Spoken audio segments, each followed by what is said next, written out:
Olá, eu sou Arthur Spirandelli e esse é mais um resumo da semana aqui com a Aquavero. E o intuito desse programa é contar para você os principais pontos que agitaram os mercados, tanto aqui quanto lá fora. Nessa última semana, as principais notícias, indicadores, falas de pessoas importantes e também te contar o que vai ser importante, o que você precisa manter no radar para essa próxima semana que vai se iniciar, para você saber o que pode fazer preço, quais são os pontos de atenção e quais são os principais indicadores. A gente vai comentar sobre essa semana que encerra a metade do mês de outubro, essa semana que acaba aqui no dia 16 de outubro, e uma semana negativa para o nosso mercado, mas para o mercado global como um todo. Nessa última semana, o nosso índice Bovespa, que é o nosso principal índice de ações, nosso principal termômetro para a bolsa local, ele recuou 3,7%, uma queda forte, vindo de uma alta recente, e voltou para os 112.072 pontos lá na sexta-feira. Com isso, a nossa Bolsa Brasileira agora, no ano de 2022, sobe 6,9% ainda. Quando a gente olha para o dólar ganhou força frente ao real nessa última semana, vem saindo de uma queda recente e nessa semana voltou a subir, avançou 2,2% e levou a moeda americana para uma cotação de R$ 5,33 na sexta-feira. Com isso, no ano de 2022, a moeda americana cai agora 4,5% frente ao real.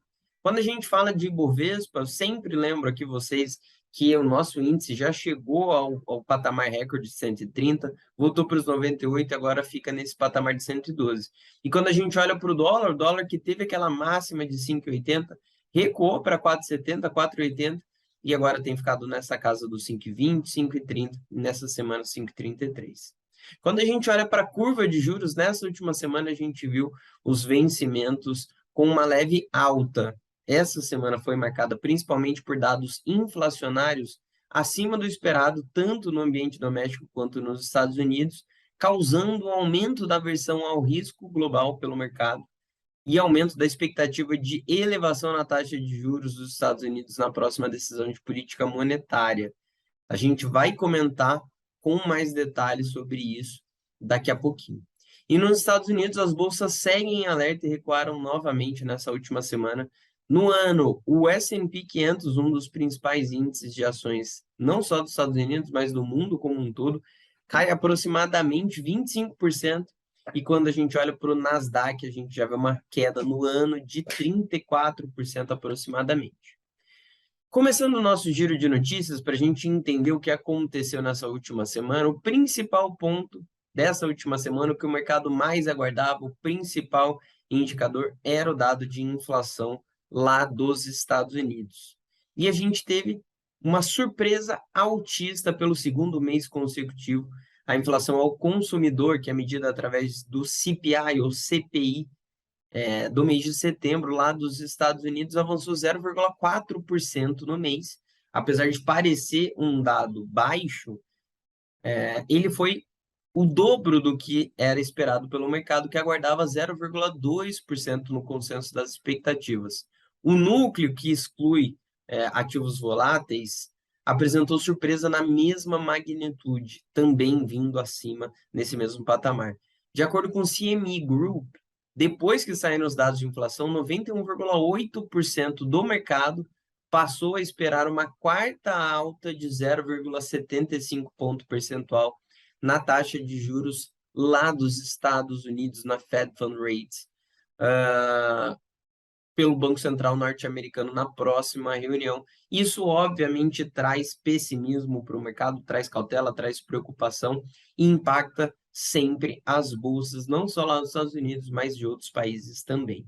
A gente teve também a ata da última reunião de política monetária, já estamos pensando na próxima, e acabamos de ter a divulgação da ata mostrando o que foi discutido na última reunião de política monetária do Federal Reserve, o Fed, que é o Banco Central dos Estados Unidos, e a gente viu que foi mantido o tom hawkish, ou seja, um tom mais restritivo, de apertos monetários mais fortes, de juros altos por algum tempo, mas que é importante calibrar o ritmo do aperto monetário por lá.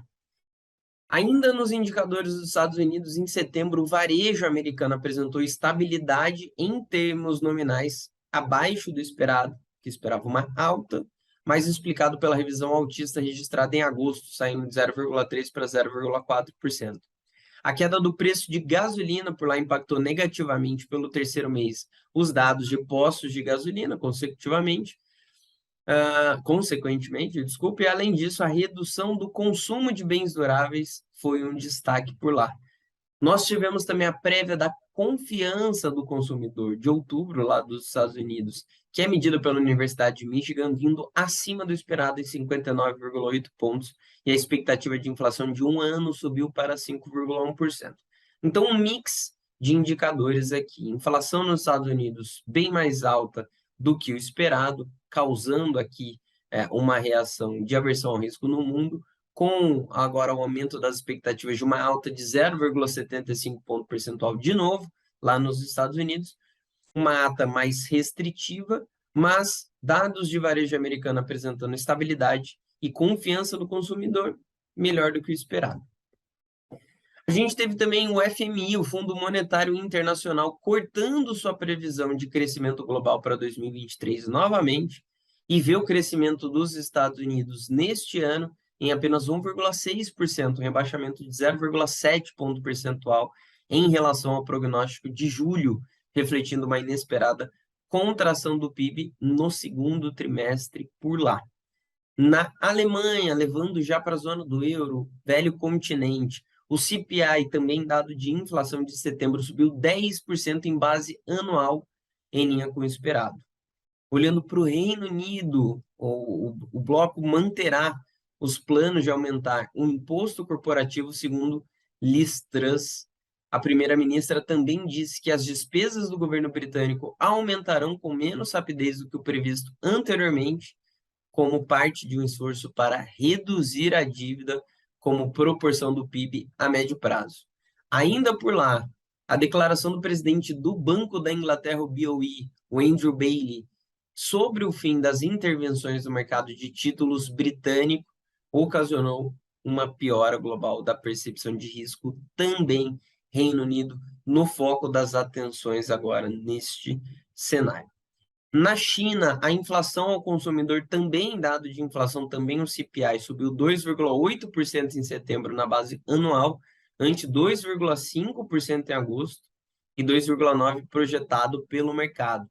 Já o índice de preços ao produtor, o PPI, subiu 0,9% contra 2,3% em agosto e 1% esperado pelo mercado. Então, dados na China mais tranquilos, menos preocupantes do que o mercado aguardava. Terminando essa volta ao mundo e voltando aqui para o Brasil, no radar eleitoral, o mercado segue acompanhando as movimentações dos candidatos, o Luiz Inácio Lula da Silva e o atual presidente Jair Bolsonaro, que estão seguindo diferentes estratégias após o primeiro turno. Os investidores se atentam às novas pesquisas de intenção de voto e às novas declarações de apoio de outras forças políticas a esses dois candidatos que brigam agora por aquele percentual de diferença para atingir a maioria para o segundo turno. A gente tem mais 2 semanas de discussões aqui no radar. Entre os indicadores, a inflação também aqui do Brasil, mas aqui medida através do IPCA de setembro, registrou o terceiro mês consecutivo de deflação, com uma queda de 0,29% no mês, levemente acima do esperado pelo consenso de mercado, registrando uma aceleração em relação ao dado registrado em agosto, que tinha sido de uma deflação de 0,36%. A surpresa em relação à projeção se deu especialmente nos grupos de habitação, vestuário e comunicação. Em agosto, o volume de serviços, um setor muito importante aqui para o nosso país, registrou alta de 0,7%, ou 8% no consolidado anual, acima do esperado pelo consenso de mercado de serviços, melhor do que a gente aguardava aqui. O dado positivo foi disseminado entre os setores, com difusão de 67%, com alta registrada em serviços prestados às famílias, serviços de informação e comunicação e outros serviços. Na direção oposta, transportes recuou marginalmente, com destaque para a queda de 0,7% em transporte terrestre, principalmente aqui com gasolina. No relatório Focus, divulgado no início da semana pelo Banco Central, a estimativa para a inflação de 2022 no Brasil caiu de 5,74% para 5,71%, novamente um recuo nas projeções de inflação para este ano aqui no Brasil. Para 2023 foi mantido em 5% e dessa vez a gente não teve alterações. Mas olhando para o PIB, as expectativas para 2023 avançaram, saindo 0,53% para 0,54%, porém para 2022 se mantiveram em 2,7%. No radar corporativo, dentre as ações que registraram os maiores movimentos ao longo dessa última semana, o destaque negativo foi para o setor de varejo, com o aumento das taxas de juros que impactam muito esse segmento. Na outra ponta, as ações da Braskem saltaram 30% na semana, após informações de que a gestora americana Apollo teria melhorado sua oferta de compra, a oferta de aquisição da companhia.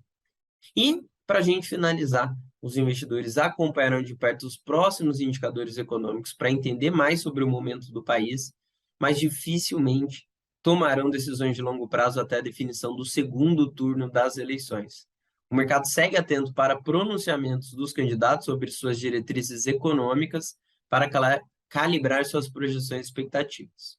As próximas semanas prometem manter o noticiário aquecido e a bolsa agitada, porém, nós temos visto um menor volume de negociações em média aqui no Brasil. E agora que a gente já sabe tudo o que aconteceu, já está por dentro do noticiário, é muito importante a gente se atentar também ao que vem pela frente, como vai ser essa próxima semana. Lá fora, o destaque será a divulgação do PIB da China, do índice de expectativas e índice de preços ao produtor da Alemanha, além do livro bege do FONC, pedidos de auxílio-desemprego dos Estados Unidos e prévia do índice de confiança do consumidor da zona do euro. Então, semana recheada. A gente tem China, a gente tem Alemanha, a gente tem FONC, Estados Unidos e também zona do euro. Aqui no Brasil, entre os indicadores econômicos, nós teremos o IBCBR, que é visto como uma proxy mensal do PIB, sendo divulgada pelo Banco Central, referente ainda ao mês de agosto, além do IGP-10 e a prévia do IGPM, ambos para outubro e ambos índices de preços para a gente avaliar inflação. E você não precisa esperar a próxima semana, o próximo domingo, para você ficar por dentro de tudo que acontece no mercado, tanto aqui quanto lá fora.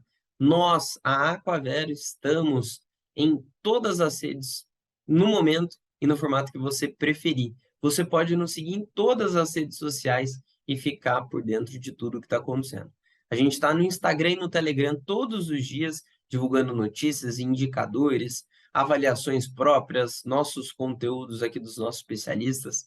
Além da gente estar também no Facebook, no Twitter, estamos no LinkedIn contando um pouco mais sobre a história da nossa empresa e estamos também no YouTube com o nosso canal, com diversas playlists educativas para te ajudar a entender mais sobre o mundo dos investimentos, além de termos os nossos canais de podcasts nos principais agregadores de podcasts do mercado para você nos ouvir e nos levar com você no seu bolso por onde você quiser. E por fim, para quem gosta de uma versão mais descontraída, nós estamos também no TikTok. Amanhã de manhã a gente já tem encontro marcado através do nosso relatório Manhã do Mercado, que a gente divulga cedinho, e no final do dia a gente conta tudo o que aconteceu no pregão e na sessão através do nosso Tocando Sino, e a gente segue nessa toada durante toda a semana. Combinado? Um abraço. Tchau, tchau.